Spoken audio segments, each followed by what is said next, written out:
So, from all of those places she's been, you will not be surprised to know that the topic for her C7 speech tonight is culture shock. Please join me in welcoming Tiffany. Culture shock.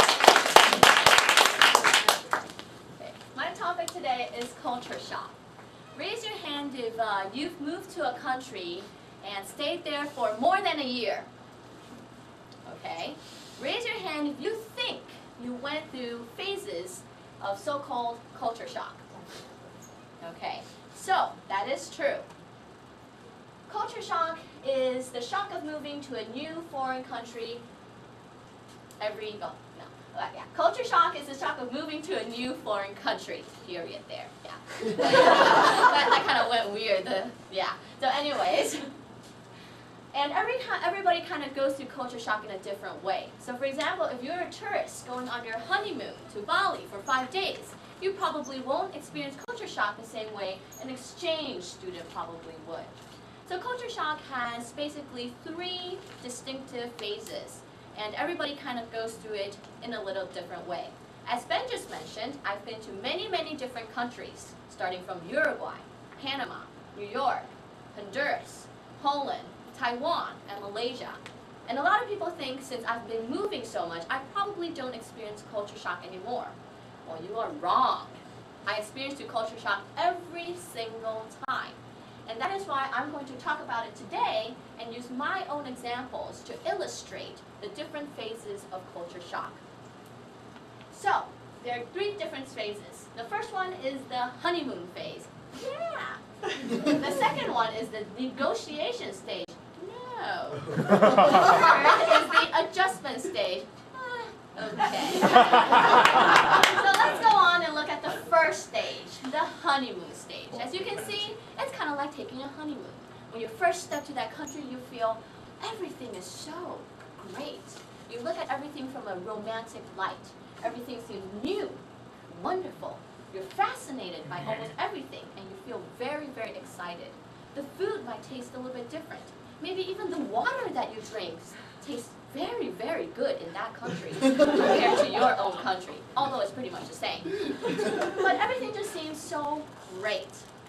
I actually passed through that same phase when I moved from New York back to Taiwan in 5th grade. In school, the first day of school I went there, everybody knew that I did not speak very well Chinese. So everybody was thinking that I'm a foreigner, and especially when you're a foreigner, they treat you in a very special way. So they're all like, wow, you're from the States.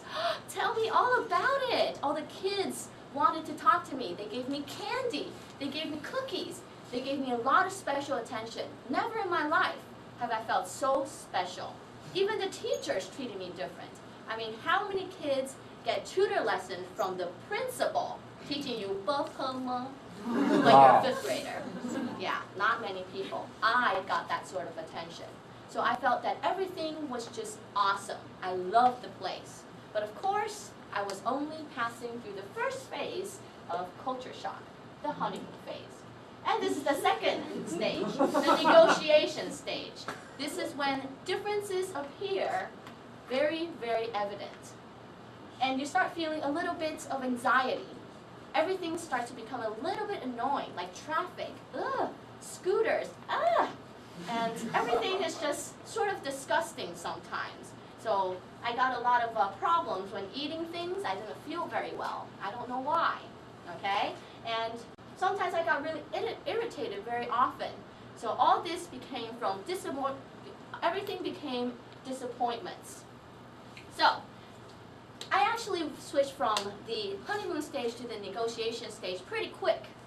That is when I realized that teachers hit you if you get bad scores. Yeah, I totally switched to this stage right after that. So I started to hate school because I did not read Chinese and I couldn't understand what was going in class. And math was so advanced. Yeah, back in the States, everything was just plus and minus. And there, you started to do a lot of different things which I didn't understand. I also didn't understand the food.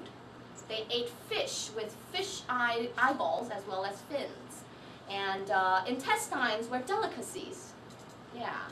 And of course, stinky tofu, for some weird reason, was not stinky to the Taiwanese people. I did not understand that concept. So, I was very shocked. I wanted to go back to the United States. I cried and I told my parents, when can I go back?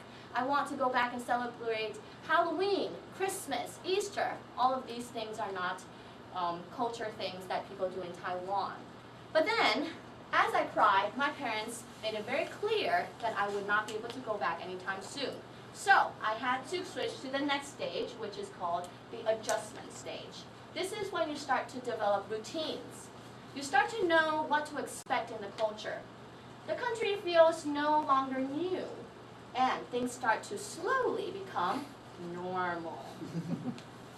And as you're doing this, you start to develop some problem-solving skills. When you have this problem, what should you do? And slowly you start to begin to accept the culture in a more positive attitude, because you know that you cannot go anywhere else, pretty much. So, in my case, at school, I started to understand Chinese a little bit better. I started to try to keep up with math. And I actually started to realize that fish eyeballs were pretty good. Yeah, and sticky tofu? That's still kind of sticky. I don't understand that anyways. So, these are the 3 stages of culture shock that everybody sort of goes through, okay? Let me review. What are the 3 stages? What's the first one? Honeymoon stage. What's the second one? Negotiation. And the third one? Adjustment stage. Good. But that's not the main point. Well, that is the main point, but that's not the only main point that I want to do, that I want to give you in this speech. One very important thing that I want you guys to understand is that we not only experience these 3 stages when it comes to culture shock. Actually, we experience these 3 stages whenever we meet a new challenge or we're in a new environment. For example, having a new job, you might go through the same thing. Going to a new school, you might go through the same thing. Being in a new relationship, you might go through the same thing. So what is it that we want to focus on? We want to focus on trying to step out of our comfort zone and passing from negotiation to adjustment stage as soon as possible. You can't stay in denial forever. You can't be pessimistic forever. So, next time when you feel you're stuck in the negotiation stage, just step out and try your best to move to the adjustment stage, okay? So, try to make things better, and if you do the effort, trust me, things will become better. Let's masters.